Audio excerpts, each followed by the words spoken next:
Bienvenidos a todos nuestros seguidores. Hoy abordamos uno de los casos más desgarradores que hemos investigado, una tragedia familiar donde los lazos de sangre se rompieron de la manera más brutal imaginable. Esta es la historia completa del caso Daniel Martínez, un niño de 9 años cuya vida fue arrebatada por la persona que debería haberlo protegido por encima de todo, su propia madre. Una investigación que se extendió por meses, llena de pistas falsas, sospechosos inocentes y una red de mentiras tejida meticulosamente para ocultar una verdad aterradora. La vida antes de la tragedia. Para entender la magnitud de esta tragedia, debemos retroceder varios meses. Daniel Martínez era un niño de 9 años que cursaba el 4º grado en la escuela primaria Miguel Hidalgo de Puebla. Hijo único de Javier Martínez, un ingeniero que frecuentemente viajaba por trabajo, y Elena Ramírez, quien se dedicaba al hogar. Daniel era conocido por su excelente rendimiento académico, su pasión por el fútbol donde jugaba como portero en el equipo infantil Los Halcones, y su afición por coleccionar figuras de dinosaurios. Sus profesores lo describían como un niño perceptivo y maduro para su edad, mientras que sus compañeros lo veían como el mejor amigo que podían tener. En las semanas previas a su muerte, su maestra había notado un cambio sutil en su comportamiento. Daniel estaba más callado, como si cargara con un secreto demasiado pesado para sus pequeños hombros, declararía después. La desaparición y las primeras mentiras. Era la tarde del miércoles 14 de septiembre de 2022. Daniel había salido de la escuela a las 2:30 de la tarde después de una presentación sobre el sistema solar que había hecho con 3 compañeros. Según el testimonio inicial de su madre Elena, ella lo había recogido personalmente esa tarde porque tenían una cita médica. Fuimos directamente al pediatra porque Daniel se quejaba de dolor de garganta, declaró Elena a los primeros agentes que llegaron a su casa en la colonia San Manuel. Sin embargo, la investigación pronto revelaría que esta era solo la primera de muchas mentiras. La abuela paterna, Carmen Martínez, de 68 años, llegó a visitar a su nieto alrededor de las 6 de la tarde, como hacía cada miércoles para llevarlo a su clase de inglés. Elena me recibió nerviosa. Dijo que Daniel estaba en su cuarto haciendo tarea y que no quería ser molestado, recordaría Carmen. Pero algo no me cuadraba. Daniel siempre corría a abrazarme cuando llegaba. Preocupada, Carmen insistió en ver a su nieto a las 8 de la noche, descubriendo que la habitación estaba vacía y la mochila de Daniel descansaba intacta sobre la cama, con los cuadernos alineados perfectamente. Fue entonces cuando Carmen llamó a la policía. La investigación inicial y las pistas falsas. El agente Roberto Mendoza, un veterano con 20 años en la policía de Puebla, tomó el caso. Su primera acción fue verificar la coartada de Elena sobre la cita médica. El registro del pediatra mostró que la última cita de Daniel había sido 3 meses atrás, y ninguna estaba agendada para ese día. Mientras tanto, las cámaras de seguridad del perímetro escolar contaban una historia diferente a la de Elena. Mientras ella afirmaba haber recogido a Daniel personalmente, las imágenes mostraban al niño caminando solo hacia su casa a las 2:45 de la tarde, y a Elena llegando en su automóvil Hyundai blanco una hora más tarde, a las 3:47 de la tarde. Cuando confrontada con esta discrepancia, Elena cambió su versión. Me equivoqué de día, fue ayer cuando lo recogí. Ayer sí tuvimos la cita médica. Pero su historial de llamadas mostraba que había estado en una llamada de 47 minutos con un número no identificado precisamente entre las 3:05 de la tarde y 3:52 de la tarde del día de la desaparición. Las acusaciones falsas y los sospechosos inocentes. En los días siguientes, Elena comenzó a tejer una red de acusaciones falsas para desviar la investigación.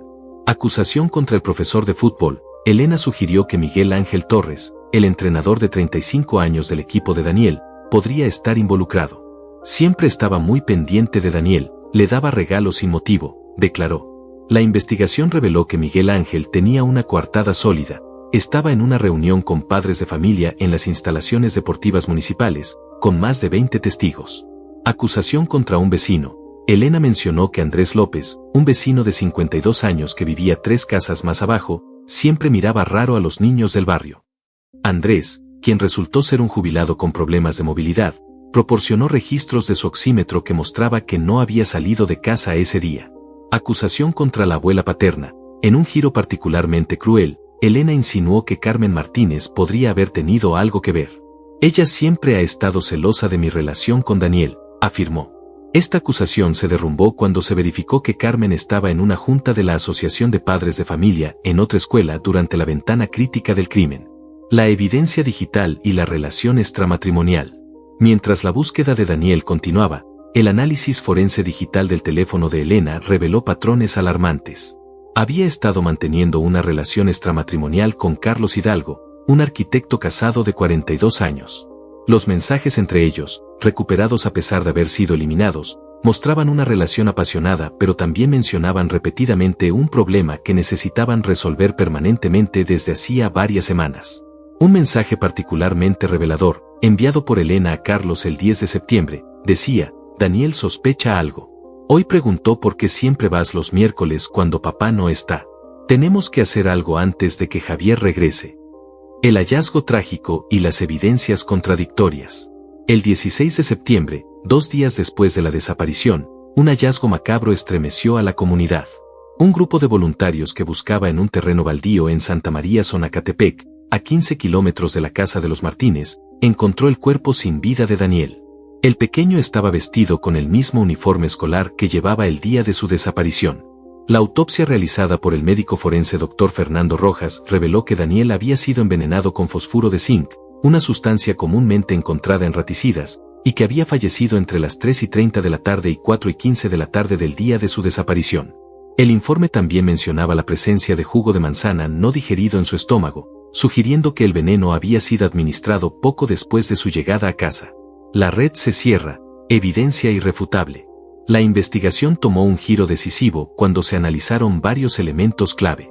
GPS del automóvil. El sistema de navegación del Hyundai de Elena mostraba que el vehículo había estado en el terreno baldío de Santa María Zonacatepec la noche del 14 de septiembre, entre las 10:23 de la noche y 11:47 de la noche. Cámaras de vigilancia. Las cámaras de una farmacia cercana a la casa de Elena la mostraban comprando guantes de látex, bolsas de basura pesadas y raticida 2 días antes de la desaparición de Daniel. Cuando confrontada sobre esta compra, Elena alegó que había visto ratones en el garaje. Transferencias financieras. El análisis de los registros bancarios de Carlos Hidalgo mostró 3 transferencias recientes a la cuenta de Elena por un total de 85,000 pesos, justificadas como préstamos, pero que coincidían temporalmente con el periodo en que Daniel había comenzado a mostrar signos de saber sobre la relación extramatrimonial de su madre. Testimonio crucial: la hermana menor de Daniel. Sofía, de 7 años, quien vivía principalmente con su madre en otra ciudad pero había estado de visita el fin de semana anterior, reveló durante una entrevista con una psicóloga infantil que Daniel le había contado en secreto que mamá tenía un amigo especial que venía cuando papá viajaba. La confesión y los motivos reales. Bajo interrogatorio intensivo y confrontada con la evidencia abrumadora, Elena Ramírez se derrumbó el 20 de septiembre. Su confesión pintaba un cuadro desgarrador de los eventos. Daniel había llegado a casa inesperadamente temprano el 14 de septiembre porque la presentación sobre el sistema solar había terminado antes de lo previsto. Al entrar a la casa, encontró a su madre y a Carlos Hidalgo teniendo relaciones sexuales en el dormitorio principal. Daniel nos miró con unos ojos que nunca olvidaré, relató Elena durante su declaración grabada. No dijo nada, solo se dio la vuelta y corrió a su habitación. Cuando fui a hablar con él, me dijo que era un asco lo que estábamos haciendo y que le iba a contar todo a su papá cuando regresara de Guadalajara. Aterrorizada por la perspectiva de que su esposo descubriera la infidelidad, lo que significaría no solo el divorcio sino probablemente la pérdida de la custodia de Daniel y su situación económica actual, Elena actuó en lo que describió como un momento de pánico absoluto. Mezcló raticida en un vaso de jugo de manzana que le llevó a Daniel, prometiéndole que hablarían como adultos sobre lo que había visto. Pensé que solo lo enfermaría un poco, que me daría tiempo para pensar, lloró Elena durante su confesión. Pero la dosis fue mortal, y Daniel falleció aproximadamente 25 minutos después de ingerir la sustancia. La participación del amante y el encubrimiento. Carlos Hidalgo inicialmente negó cualquier envolvimiento, manteniendo que solo había estado en la casa de Elena esa tarde y que se había ido antes de que Daniel llegara.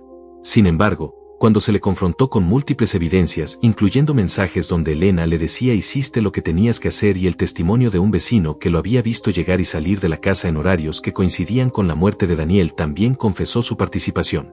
No quería que pasara nada malo, declaró Carlos en su declaración. Cuando Elena me llamó histérica diciendo que Daniel que ya no respiraba, solo pensé en ayudarla. Ayudé a Elena a deshacerse del cuerpo. Ella dijo que había sido un accidente, que el veneno era para los ratones y Daniel lo tomó por error. La evidencia forense, sin embargo, contaba una historia diferente.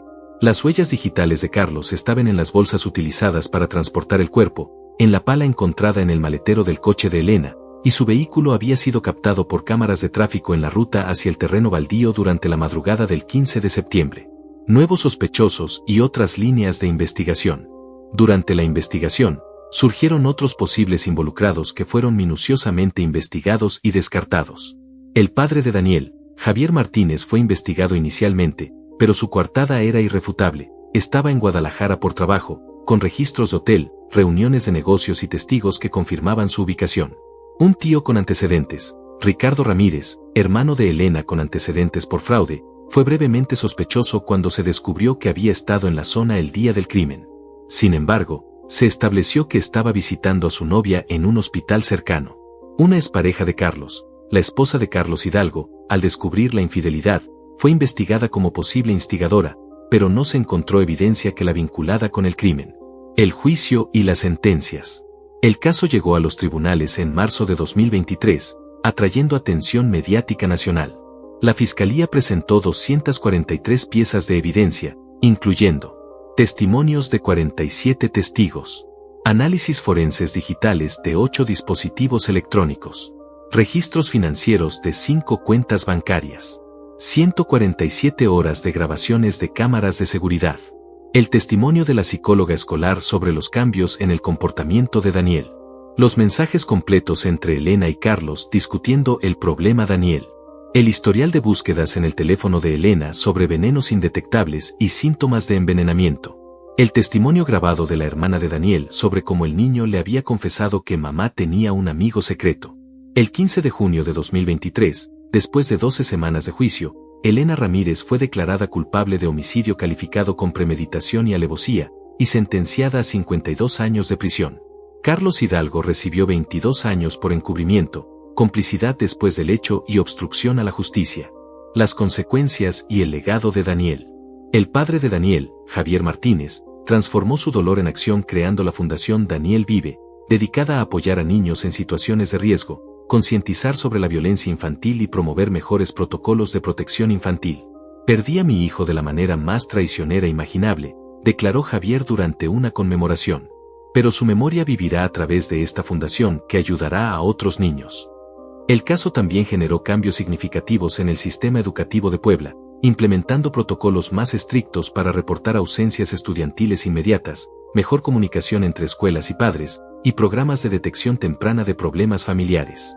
A nivel legislativo, se propuso la Ley Daniel que establece penas más severas para crímenes contra menores cometidos por sus cuidadores y mejora los sistemas de protección infantil.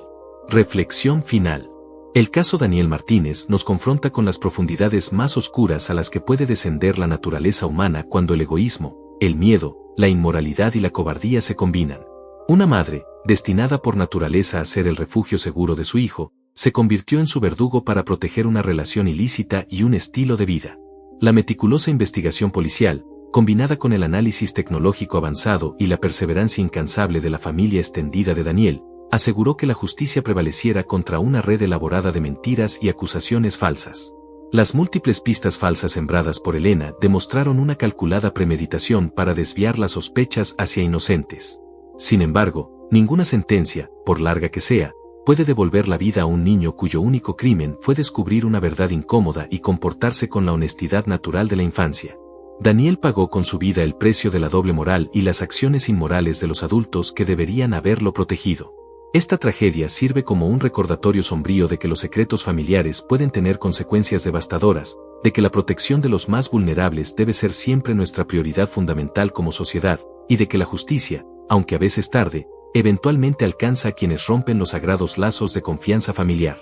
La luz de Daniel, aunque apagada demasiado pronto en circunstancias atroces, continúa brillando a través del trabajo de su fundación, las vidas que toca y los cambios sistémicos que su caso inspiró. Su sonrisa, capturada en fotografías que ahora son tesoros dolorosos para su familia, permanece como un eterno recordatorio de la inocencia traicionada y la vida prometedora que fue brutalmente truncada. Gracias por seguir este nuevo caso. Suscríbete para más relatos nuevos todos los días.